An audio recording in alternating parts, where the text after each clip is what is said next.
Hello students, now in this video class we are going to discuss about 11th standard computer science chapter 3 computer organization part 4. In the previous video we discussed about data communication between CPU and memory. Okay, now in this video we are going to discuss about different types of microprocessor, how the microprocessor can be classified and what are the different types of microprocessor are available. Okay, so microprocessor can be classified based on the following criteria. So what are the two criteria? The width of data that can be processed. So how many bits of data a microprocessor can process, and then the instruction set. Okay, so based on this two we can classify the microprocessor. What are the two things?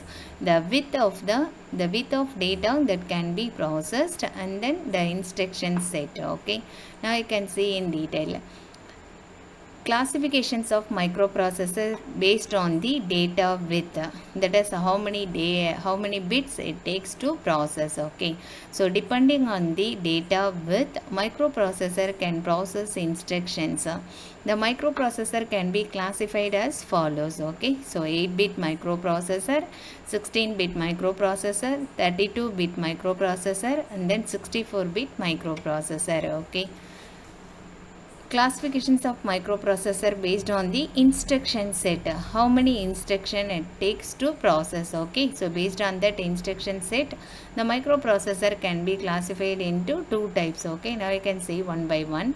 The size of the instruction set is another important consideration.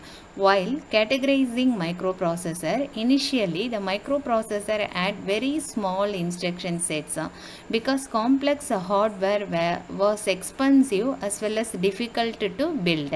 So the classifications of microprocessor based on instruction set is also the important criteria, that is how many instructions are taken to process. Okay, so that instruction can be classified into very small instruction set as well as complex instruction set. So if we want to process complex instruction set at a time, we need a very expensive hardware devices. Okay, but if you want to process the small instruction set, it is possible to process a microprocessor, small bits of microprocessor. Okay, so as the technology had developed to overcome these issues, more and more complex instructions were added to increase the functionality of microprocessor. So after the development of this microprocessor, in the starting stage we need very expensive hardware devices to process the complex instruction set. And then the technology was developed to overcome these issues. More and more complex instructions were added to increase the functionality of microprocessor. Okay, so let us learn more about the two types of microprocessor based on their instruction set. That is, one is reduced instruction set and then another one is complex instruction set, RISC, reduced instruction set computers. So RISC stands for reduced instruction set computers. They have a small set of highly optimized instructions. So complex instructions are also implemented using simple instructions, thus reducing the size of the instruction set. Okay, so here reduced instruction set computers, this instruction set can process the small sets of instructions. Okay, if we want to process complex instruction in this RISC system, then that complex instructions can be classified into small, that is can be divided into the small instruction set. We already learned divide and conquer method, how we can solve the problems in divide and conquer method. We divide a big problem into small one. Okay, and then we find the solution to the small one and get the solution to the given problem. In mathematics, if we take a very big problem, how we can solve? So we just take LHS, and then after finishing LHS, and then we take the RHS, that is left hand side, right hand side. We divide a problem into two half. Okay, first we can get the solution to the left hand side, and then we find the solution to the right hand side, and at last we can find the combine to the solution and give the solution to the given problem, that is LHS equal to RHS. Hence the theorem is proved. Like that we are written no the same way. If you want to process the complex instruction sets, then we divide that instructions into the simple instructions. Okay, so thus reducing the size of the instruction set. So examples of RISC processor are Pentium 4, Intel P6, AMD K6 and K7. So these are the reduced instruction set processors. Example Pentium 4, Intel P6, AMD K6 and K7. Okay. Complex Instruction Set Computers, CISC stands for Complex Instruction Set Computers. They support hundreds of instructions. So computers supporting CISC can accomplish a wide variety of tasks, making them ideal for personal computers. So example of CISC processor are Intel 386 and 486, Pentium 2 and 3, and Motorola 68000. Okay, so these are all the example of complex instruction set computers. So complex instruction set computers can process hundreds of instructions and get the solutions. Okay, so computers supporting CISC can accomplish a wide variety of tasks. So nowadays we are using personal computers. No, that personal computers are used for CISC, complex instruction set. Okay, so example of the CISC processor are Intel 386 and 486, Pentium 2 and 3, and Motorola 6800. Okay, so these are all 68000. These are all the example of complex instruction set computers. Now we discuss about the memory devices. We already know the memory devices is used to store the data in your computers. Okay, so the memory devices can be classified into how many types? That is permanent memory and temporary memory. Okay, that is primary memory and secondary memories. Okay, so a memory is just like a human brain. So memory is just like a human brain. Why the memory is compared to the human brain? Because memory is used to store the data. In your brain also we can store all the data. No, so it is used to store data and instructions. Computer's memory is the storage space in the computer where data and instructions are stored. Okay, so what is your memory? Memory is a place where you have to store all the data as well as instructions. Okay, so there are two types of accessing method to access the memory. So how we can access the memory? There are two types of accessing methods is there, that is read or write. They are sequential access and random access, as well as we can also having sequential access and random. There are two types of accessing method to access the memory. Okay, so accessing method is two, that is sequential access and a random access. Okay, we can do two different operations, that is read and write operations. Okay, can you able to clear ma?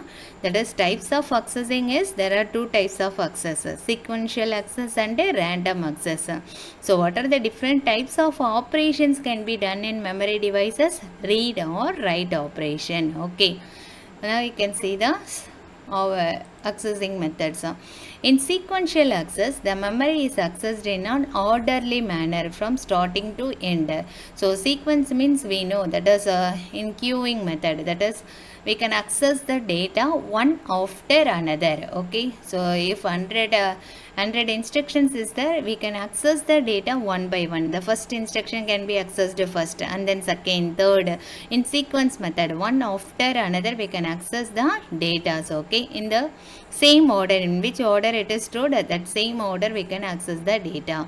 But in random access, any byte of memory can be accessed directly without navigating through previous bytes. Okay, so in random access we can able to access the data, which data you require you can access. If for example totally 100 instruction is there, okay, I want to take only the 50th instructions alone I want to take it, then we can use a random access method. You can access that data alone. But if you are using sequence access, means we must pass all this instruction up to 49 and then only we can get the 50th instructions. Okay, but if you are random access, means we can able to take the data directly.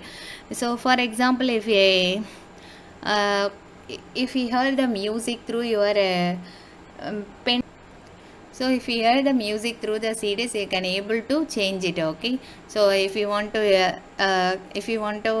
10th song, then we just give the number 10, then the 10th song will be played. Okay, so but if you are hearing the music through the radio tape recorder, how you can get that song? We just forward all those things, then only we can get the 10th song. Okay, so that hearing music through the tape recorder is the example of sequential access. If you use CDs to hear the music is the examples of random access. Okay, so different memory devices are arranged according to the capacity, speed and cost as shown in the figure. Okay, so there are different memory devices are there. Now we can see the figure. In this figure, the memory devices are arranged based on their capacity, that is how much of storage capacity the device is having, and then speed and the cost of that storage devices. Okay, now you can see the figure. So memory devices, smaller capacity, faster access time and higher cost. Okay, here you can see the capacity is small and then fast accessing time and a higher cost. So larger capacity, slower access time and lower cost. So memory hierarchy. Okay, so which one has the first access, that is faster access is cache memory. Okay, the memory capacity is small but we can able to access the data in very fast manner. The cost of the cache memory is also high. And then next one is main memory. After that main memory only we are having the hard disk. So hard disk is also known as the secondary storage devices, but this hard disk is also built with the CPU. Okay, so this is the secondary storage device. The storage space is high but the accessing speed is low when comparing to the cache and the main memory. Okay, so here cache memory is the smallest memory device, but we can access the data in fast rate. Okay, and then next level is main memory. After that only we are having the hard disk. Okay, so here the larger capacity is the hard disk, slower access time and lower cost. Okay, so the smaller capacity is cache memory, faster access time and higher cost. So the average processing time and average accessing time and capacity is main memory. Okay, so this is the memory hierarchy. The main memory is otherwise called as random access memory. You already know the random access memory is also known as the primary memory or main memory. Okay, so in this memory we can able to do read and write operations. We can also call this as read or write memory also. Okay, so this is available in computers in the form of integrated circuits. This random access RAM is available in the computers in the form of integrated circuits. So it is the place in your computer where the operating system, application programs and the data in current use are kept temporarily so that they can be accessed by the computer's processor. So when we type the data, when you do the process, at the time of processing the data are currently stored in the RAM. If for example when you open the Word document and type any documents in that Microsoft Word, before saving the content are stored in the RAM. Okay, that is before giving name to the file. So we go for file menu and select save. From save as dialog box, we have to give the file name and click save button. No, before doing this process, okay, you first to open and type the content. No, at the time of typing the content, where it can be stored means it can be stored in the RAM. Okay, so RAM is the temporary memory location. For that only, if the switch off or current off, the content what we have to typed in that Word document will be erased. Okay, so that's only we must save the content. If you have saved the content, then this content can be stored in your hard disk. We can able to retrieve the data from the hard disk. Okay, now you can understand the main memory, that is RAM, is used to store the data at the time of processing. When you need to process the data, that time alone it stores the data and process the data. Okay, so after the process is over, the content stored in the RAM is erased, deleted. Okay, that's why we call it as a temporary memory. RAM is the temporary memory. Okay, it stores the content temporarily so that they can be accessed by the computer's processor. So at the time of processing, the computer processor can access the data from RAM, random access memory. Okay, so the smallest unit of information that can be stored in the memory is called as a bit. We already know bit is a individual data. Smallest individual data is known as a bit, that is binary digit. A bit may be the 0 or 1. Okay, so the memory can be accessed by a collection of 8 bits, which is called as a byte. So 1 byte is equal to 8 bits. The collection of 8 bits is known as the 1 byte. The bytes are referred by B. So the bytes are referred by the symbol B. If a computer has 1 megabyte of memory, then it can store 10,48,576 bytes or characters, okay, of information. So if your computer is having the capacity 1 megabyte, then it can able to store this much of bytes. Okay, so 10,48,576 bytes or bytes, that is our characters. Okay, so each character it takes the 8 bits of data. Okay, so the smallest unit of information is known as a bit. What is the expansion of bit? Binary digit. Okay, so binary digit, the expansion of bit is binary digit. The bit is having the value either 0 or 1. So what is meant by byte? The collection of 8 bits is known as a byte. Okay, so the 8 bits, it may be any combination zeros and ones, is known as a byte. Okay, hence 1 MB is 1024 kilobyte and 1 KB is 1024 bytes. So 1024 into 1024 is equal to, so 10,48,576 bytes. Okay, so 1 MB. So in normal kilogram, in 1000 kilogram is 1 kilogram is equal to 1000 gram. Here instead of 1000, here we are using 1024 kilobytes is equal to 1024 bytes is equal to 1 KB. Okay, 1024 byte is equal to 1 KB and 1024 KB is equal to 1 MB. So RAM is a volatile memory. So what is the meaning of volatile memory? That is temporary memory. So it can store the data temporarily. When it can store the data? In the process, when we need to process the data, and that time the RAM store the data. Okay, which means that the information stored in it is not permanent. Okay, so what is the meaning of volatile? That is, volatile means temporary, that is not permanent. Okay, as soon as the power is turned off, whatever data that resides in RAM is lost. Okay, so when you type the content, before saving the content, the power off means the content, all the content you typed will be erased. Okay, that content cannot be stored.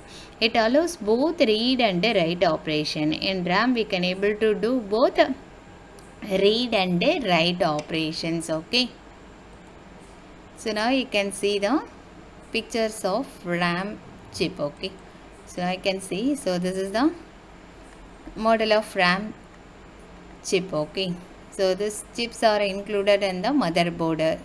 attached with the motherboard. It can used to store the data temporarily at the time of processing. Okay, so in the next class we discuss about the different types of RAM, that is random access memory. Okay students, thank you.